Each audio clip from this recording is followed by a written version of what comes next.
Hello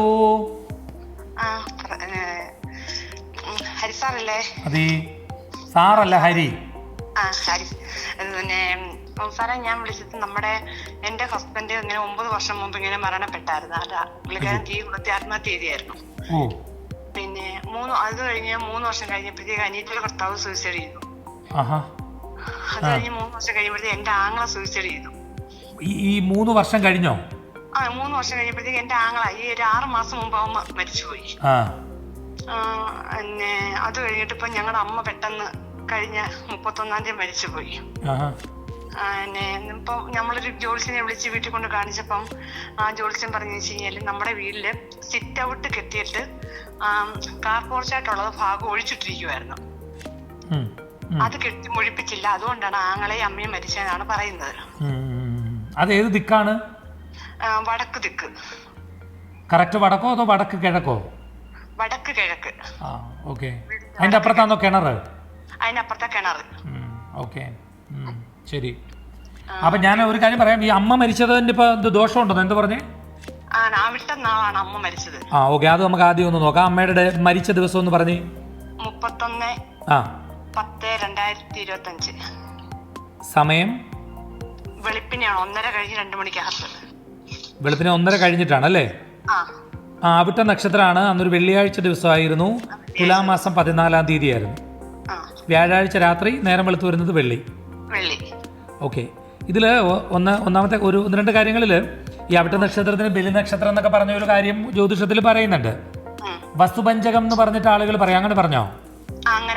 വസുപഞ്ചകം എന്ന് പറഞ്ഞ് പേടിപ്പിക്കാറുണ്ട്.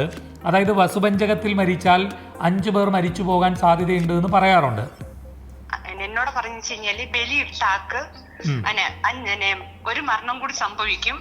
അതിന് നമ്മളെല്ലാരും വീട്ടിൽ ഒന്നിയും മൃത്യുഞ്ജയ ഹോമം നടത്തണം. അതല്ലെങ്കിൽ അവരോരുടെ നാള് വരുമ്പോൾ അമ്പലത്തിൽ പോയി മൃത്യുഞ്ജയ ഹോമം നടത്തണം. അമ്പലത്തിൽ പോയി ചെയ്തോളൂ, വീട്ടിൽ ചെയ്തതിന് പൈസ കളയുന്നത്. ഞാൻ പറഞ്ഞു വന്നത്, ഈ വസുപഞ്ചകം എന്ന് പറയുന്നത് അവിട്ടം പാതി തൊട്ട് രേവത്യന്ത്യം വരെയും മരിച്ചാൽ ദഹിപ്പിക്ക യോഗ്യമല്ലറിയ നീ, അഥവാ ദഹിപ്പിക്കണമെന്നാകിൽ അതിന് വിധിപോൽ ദഹിപ്പിക്കാം, ഒരു ദോഷവും വരാമെന്നൊരു പദ്യമുണ്ട്.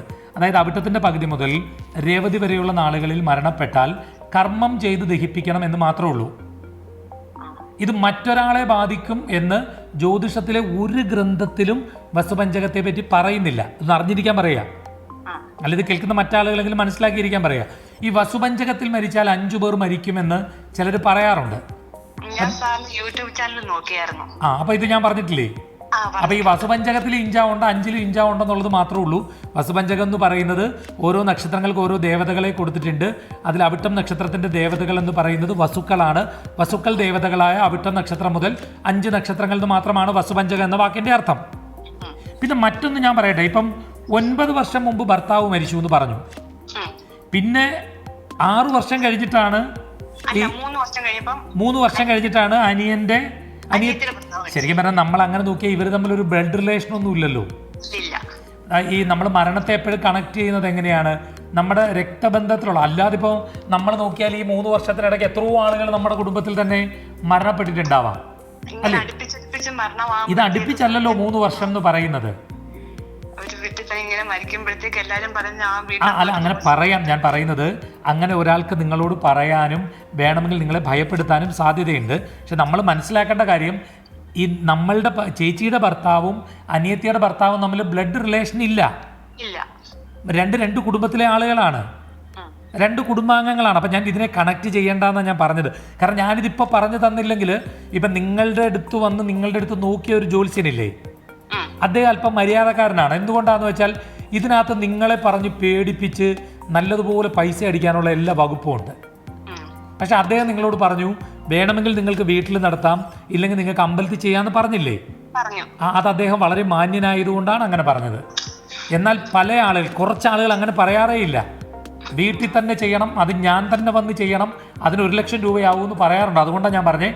ഇത് ഞാനിപ്പോൾ നിങ്ങളോട് രണ്ടാമത് പറയുന്നത് എന്താണെന്ന് വെച്ചാൽ, ചിലപ്പോൾ നിങ്ങൾ നാളെ എവിടെന്നെങ്കിലും കേൾക്കുമ്പോൾ നിങ്ങൾ ഒന്ന് ചിന്തിച്ച് നോക്കുക. ചേച്ചിയുടെ ഭർത്താവും അനിയത്തിയുടെ ഭർത്താവും തമ്മിൽ രക്തബന്ധം ഇല്ല.